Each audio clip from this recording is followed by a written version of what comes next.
Thank you. It's nice to be here. I'm going to admit right from the beginning that I've never made a PowerPoint font in my life. Yeah, thank you. Yes. People assume, like, because I have a blog, that, like, I'm a nerd and I know what I'm doing, but I'm not the good kind of nerd. I'm like the nerd who just is clueless about things. And can everyone read this all right? That's fake. This is the real beginning. It's not that bad. What I want to talk to you today is about foreign media, about how they cover Slovenia, and about how they don't cover Slovenia, and how generally the situation is getting kind of tough for mainstream media, and it's getting better for bloggers, and kind of the relationship between the two, the kind of fall of foreign correspondence and the rise of bloggers. So here we see the quintessential image of the journalist and the blogger. You guys maybe recognize the guy on the right. He's the one who writes, like, I'm a 15-year-old girl from California, in chat rooms and stuff. No, I think the point of this, I think, is that people have this negative image of bloggers still. And you'll see, like, in the media, they'll often make fun of bloggers as being like this guy, you know, just guys at home, losers, not professionals, not doing it right, like, the journalist who's, educated, knows what he's doing, knows the subject, he's got editors, he's like Superman, like Clark Kent was a journalist too. So, kind of what I want to talk about is also how this image is very much not true, sometimes. So, foreign correspondents, let's talk about them a little bit. They're very much endangered. I just put these pictures in because I like them. There's no point to them. Foreign correspondents are not doing very well right now. This is the facts. We have some gruesome stuff, some numbers here. This applies for the U.S., but it's kind of general for across the board things. In the U.S., in the past 4 years, they've shrunk from 188 to 141. That's a 25% drop, and that's a quarter less foreign correspondents out there. And to give you an idea of how bad that is, like the manufacturing industry in the United States, which is obviously also doing very, very poorly. They lost about 10% since 2000. Of course, with jobs moving to China and things like this. So the number of blogs, on the other hand, though, doubling in size every 6 months for the past 3 years. The blogosphere, so all blogs are about 100 times bigger than 3 years ago. And apparently there's about 2 new blogs a second coming out, which means about 175,000 blogs coming out every day about every conceivable subject, although a lot of them are spam. English is the biggest language group. I thought that was kind of interesting. Japanese is second. Interestingly, some of the European languages, like German, account for about 1%, which I was surprised about. Italian, about 2%. Also, this is corresponding with the dip in demand for newsprint in general. This applies for North America, but there's 26% less demand for newsprint. And in the United States, there's only 4 U.S. papers who still even have foreign correspondents. That's the Wall Street Journal, Los Angeles Times, New York Times, and the Washington Post. These are the big names in print journalism in the U.S. And but other ones used to have them. Baltimore Sun, papers like this had correspondents. Now they don't. They generally rely on the wires, which we'll get to them in a second. And the reason for this, of course, is that it's expensive, and they calculate that having a foreign bureau for foreign correspondence for a newspaper, it costs you about $250,000 a year, and so they have to justify this, of course. When now that's about 185,000 euros, or like 185,000 bilocapos to keep a foreign correspondent, and it's which is very expensive to do. And even worse, if they are in a danger zone, let's say like Baghdad. Not that I'm saying Baghdad isn't doing great and everything, but it's 4 times as expensive then, because you have all these security concerns and things like that. So a Baghdad bureau for a paper runs about $1 million to run a year, all right? And this is kind of the reason why they're shrinking. This problem also applies to television. This is from some art project I found, where a guy took screenshots from the Kosovo conflict from television and just pasted them all together. So you can see like Milosevic there and Clinton there, and like, because on Serbian TV they have like pornographic movies at night and stuff. He had like these shots and things. It's the most bizarre thing.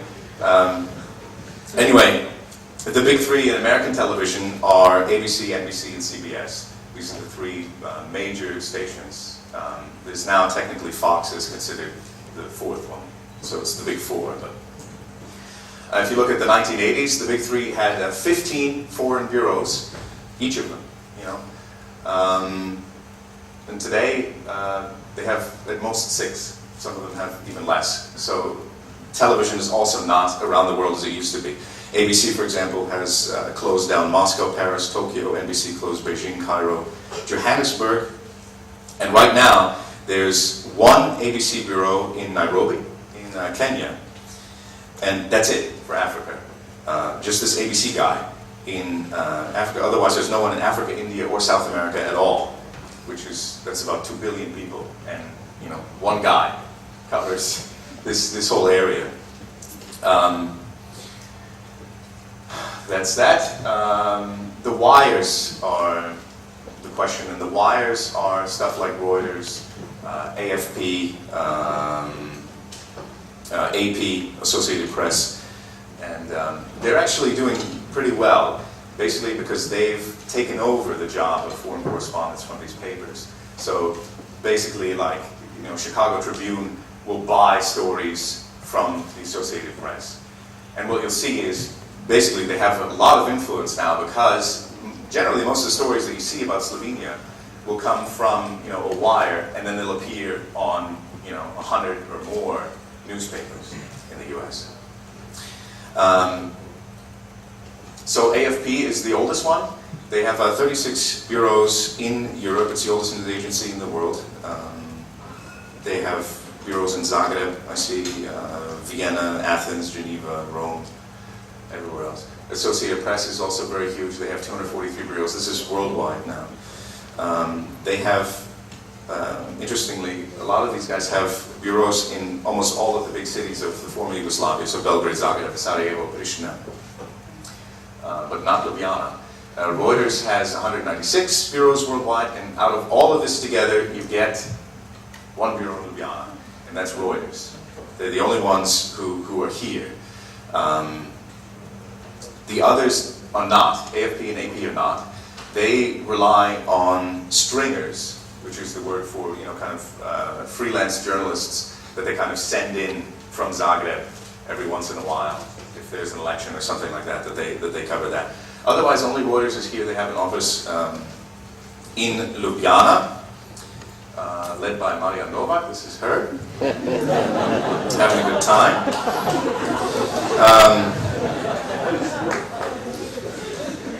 So the question is, what are the consequences of this? And it's kind of obvious what the consequences are. This is another very interesting project that I wanted to show you guys.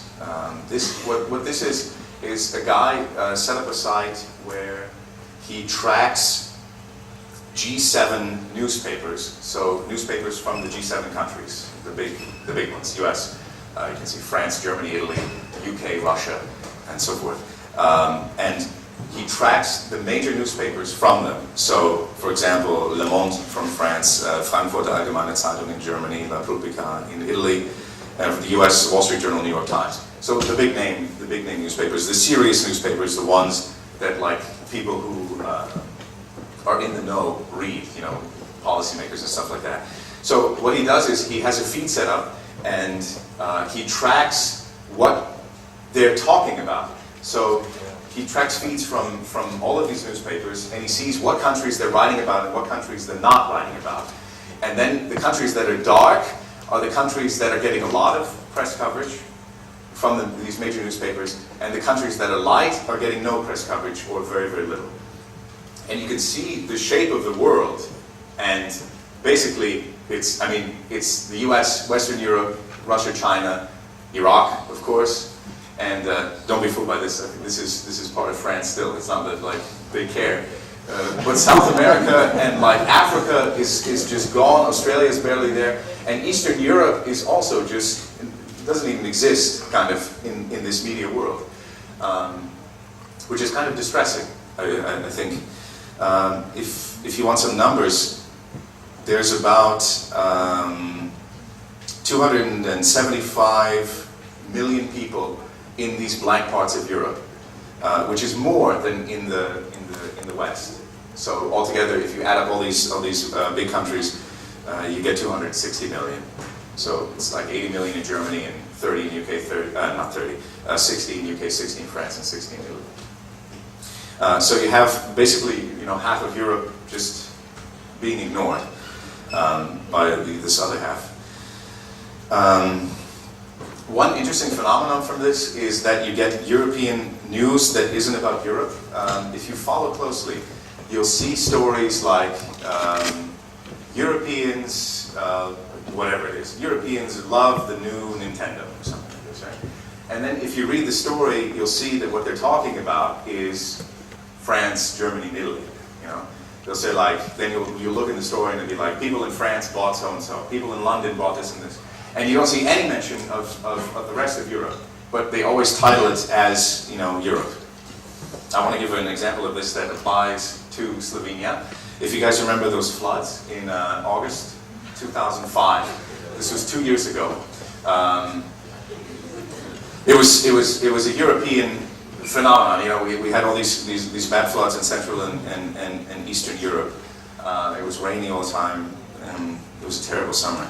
And Slovenia was also there. The damages around Celje and around there were about 23 million euros. The Mura in some places in Slovenia got to like 100-year highs and stuff. The worst though was Romania, where people were dying. I mean, it was a catastrophe for them. 18 dead. I didn't do that. Yeah.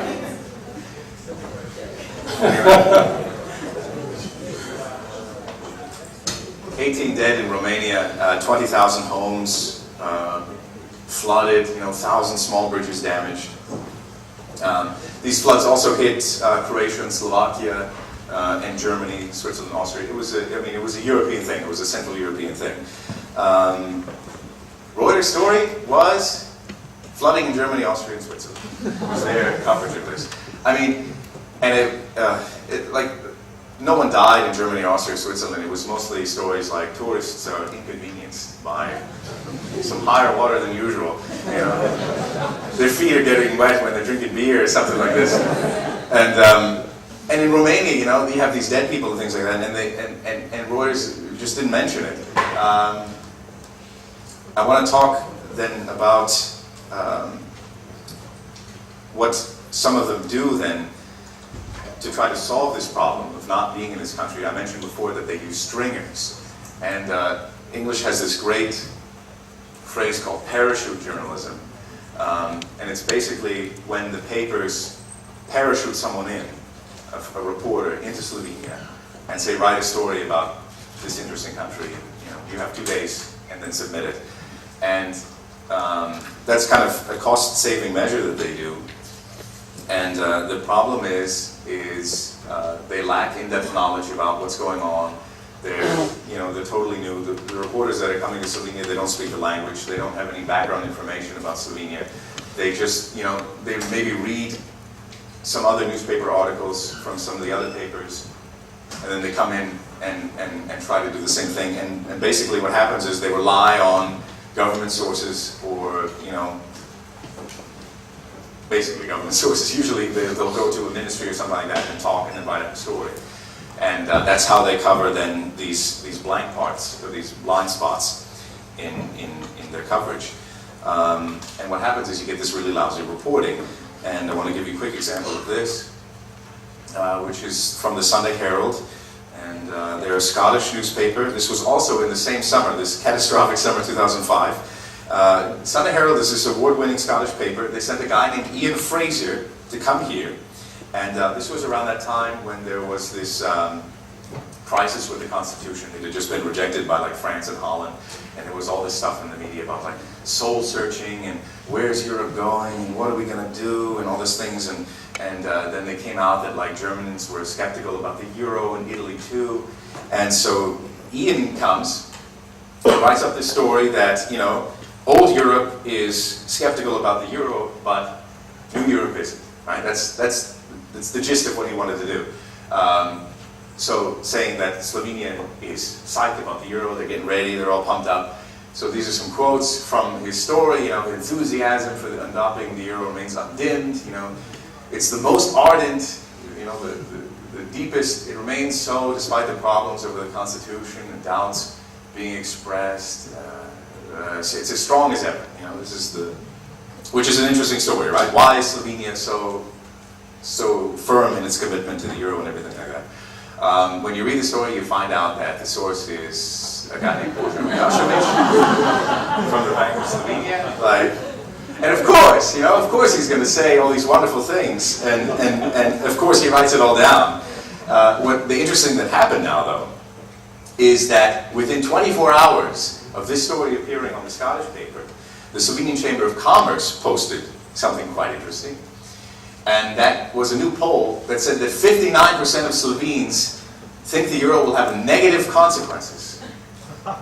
The majority, you know, only 23% were convinced of the benefits, 18% were unsure what would happen. So you had these things going up at the same time, almost.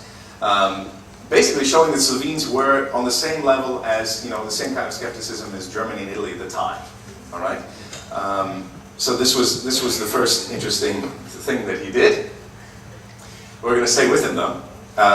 He then went to talk to the former foreign minister, Ivo Weigl, and Weigl tells him that Slovenia was the first country to ratify the EU constitution. And he puts this in his story, saying, like, look how hardcore Slovenia is. They're the first ones, like, to even ratify the constitution. No, they weren't the one. They weren't the first ones. It was Lithuania. It was the first in 2004. Hungary was the second. Slovenia was third. Which Weigl is awesome. That he would just say this.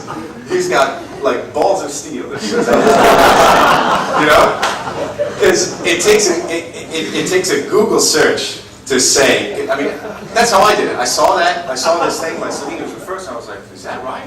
Like, I don't remember that. You know, do a search on Google, and you know, oh yeah, it's just unbelievable, and it's amazing that he got away with it, but he did. So like, he published everything that he said, and he just believes everything that he said, and so you can kind of see that professional media sometimes they just kind of swallow what's given to them by, you know, these government sources and things like this. This is a quick list of media organizations that have mixed up the basics. So, I mean, Fraser came here, but at least he was doing some reporting here. Here you have, you know, a partial list of people who don't even get the basics right, who can't even find like Slovenia on the map. Like some of my favorites are Eurosport putting Kranjska Gora in Poland. Stern magazine mixed up Slovenia with the Czech Republic, like not even Slovakia. We'll get to them again. Chicago Tribune wrote a story where Ljubljana was the capital of Serbia and Montenegro. And I'm thinking, like, if this is how you start, you're not going to write a good article. You know, if you're writing a story about Ljubljana being the capital of Serbia, it's just downhill from there. These are just a couple of other ones. This is just a common problem. Some of the ones that hurt you the most are ÖMTC, which is the traffic service for Austria. Mixing up. I mean, they had a map of Slovenia and they put a picture of Slovakia on the cover or something like that. Or, no, it was Slovakia and they put the Slovene coast. That's how it was. The city of Essen official page, they had no. It was a really weird map. It was like Europe, and all of Yugoslavia was cut out. It was just sea. It was this weird thing, like including Slovenia. It was the weirdest thing. Interestingly, I posted about this, and I'm guessing someone like wrote an email to them or something, because like a few hours later they fixed it really, really quickly. Also a good one was the Environment Commissioner, Stavros Dimas, who sometimes this works in favor of Slovenia. This is the guy who he criticized Slovakia for their environmental record, and it was actually Slovenia, but he was like yelling at Slovakia. They're like, you know, get your act together, and what are you guys doing there? And the whole time he was trying to talk about Slovenia, which is So sometimes it's actually good. Some of the best reports actually that I've read, there have been two. One was NPR, which is National Public Radio, and another one was Mother Jones. They put some stories about Slovenia. And interestingly, they were written by a couple who lived here. Amy Standen is one, and Chris Collin was another. And they lived in Slovenia for a year, and they basically wrote a story after their year. And you can really see the difference in their reporting. If, as someone who's been here, you live here, you know, and stuff. So the good news is, though, that bloggers are in some ways picking up the slack here, and one of these is, for example, Global Voices Online, which is run by this woman who's Rebecca McKinnon. You may remember her from CNN. She was on CNN for a long time. In 1992 she started. She was a bureau chief, I think, in Beijing by 1998, and Tokyo chief. An interesting story with her, she just quit. She was at the top of CNN, and she just quit everything, and she went back to school, to Harvard, and she founded Global Voices Online. And what this site is, it kind of aggregates and filters blogs from all over the world, so they have global coverage. What they use is they have kind of volunteers who help edit, kind of sort through what blogs are doing a good job reporting about a country and what blogs are not. So they kind of aggregate and filter stuff in on one page, and it's quite nice. If you go on it, you just pick any country in the world, and it'll bring up, you know, what different blogs are writing about it. So they have very, very extensive coverage. They work together with Reuters now, which is interesting now, because you're seeing them meshing kind of together. If you go on some Reuters pages, they will have a sidebar with, and this is what bloggers are saying, you know, and they use the repository from Global Voices Online. So it's nice. It's nice to actually see them working together. Slovenia is covered by Global Voices Online. That's a big difference. There's like 4 or 5 people that they usually use who are reporting on things. Another case is this one also. It's kind of the same kind of deal. It's Transitions Online. They were started by a Czech nonprofit group in 1999, and they get sponsorship money from, you know, various embassies and things like that. And they focus on mostly Eastern Europe and communist countries. They do include Slovenia in that mix. They focus on something called bridge bloggers, is their philosophy, which is the word they give for people who live in a country who are natives who speak English. So, you know, whatever, in Turkmenistan, someone who lives there who is a Turkmen but speaks English and has a blog. They rely on these guys. They recruit, you know, from journalists and NGO workers and stuff. They do pay some bloggers, apparently. I've read, I'm not 100% sure how much, it's somewhere between like $100 and $150 a month, but apparently, like in Tajikistan, this is a significant amount of money, so it's actually, you know, quite good for them. Basically, what I want to say is that you can't go too much worse than professional media and their coverage of Slovenia. This is a map by Stern magazine, a German magazine, and it's just a catastrophe. If you look closely, you got like Muska Sobota, Rogasca, Slatina, Novo Mestro, some other stuff here. Save, for some reason, it's like conjugated. Portoros with a Z at the end. It's, you know, what I want to say is that the professional media, especially when it comes to places like Slovenia and less covered areas, you really can't get much worse. You can only go up because their reporting is generally very, very sloppy, even from these kind of top tier sources. You know, I don't even want to talk about some of the lower newspapers that do an even worse job. But I think what the best thing is that you can get kind of this blend between professionals, or at least a professional ideal, and bloggers, where they're working together, where you have someone who's editing and you have people who actually know the subject.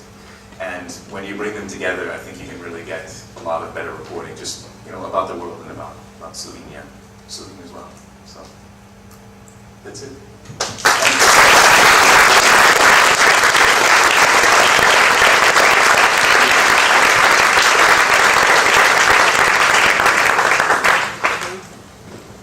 questions here. Yeah. Copyright settled for images of the two journalists. I think this is the question about. I posted something once of some guy. So let's skip to the second question. That's a tough question. The copyright thing, I think was I posted an image once of some guy's picture, and I linked to it, and he got really upset and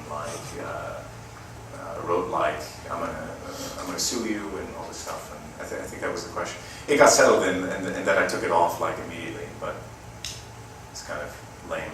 But yeah. It wasn't there, no. It wasn't there.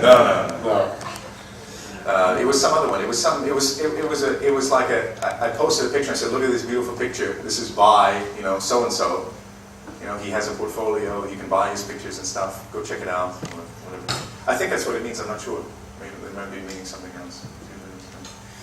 I'm gonna go with Natalia.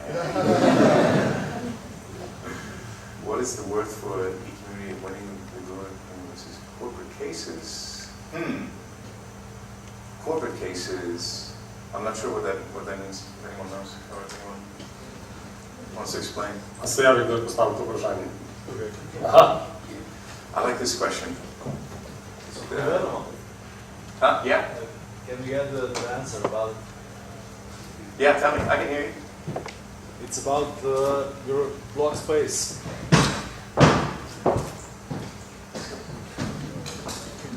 Yeah. What is the word of the winning the bond you settle with other bloggers to communicate with the hosting organization of your website? Yeah. What is this for the global community of the small bloggers? Yeah, that's interesting. This was I don't know if you guys know. I had a big problem with my host in that they one morning I wake up and they send me an email like, I don't remember what it was, but you went over your something limit. It wasn't the normal limit, anything I've ever heard of, and you owe us $80. And I wrote to them and I was like, what the hell is this? And called them, and they were just. It was. I called them up, and they're in California, and I was asking I have this weird charge on my account. And he's like, yeah. I was like, well, I don't really know what it is. Can you tell me at least what exactly is wrong with the page? Why all of a sudden? He's like, I don't know. And it was awful. So I got really upset, and what happened is we pretty much Google bombed them. I wrote a very negative post, and then a lot of people really nicely linked to it, so it pushed up the Google rank, which is awesome. And if you look right now and you search for them, for their name, this negative post of mine is there in the top 3 search results of Google. It's their official page and then me, and complaining about them. And they got really upset about this, and they had a guy who was going around on every single blog that linked to me, leaving comments no, we're working on this issue, and we're trying to come to a good resolve and things like this. And he was writing me, my inbox was 50 messages from this guy, just checking if you got my last message, and we'd love to hear from you, and we'd like to give you a special discount, and all this really nice guy stuff all of a sudden. But it was too late. So I had already switched hosts to a Selenium host to Domainsa, and that was the end of the story. But it was an interesting case of I wasn't even sure if it would work, and it really impacted them. You could see that they really were angry about it, and that it was great that Selenium bloggers kind of got together and just let's stick it to the man kind of thing. It was awesome. It was great. Yeah. Great. Michael Manske.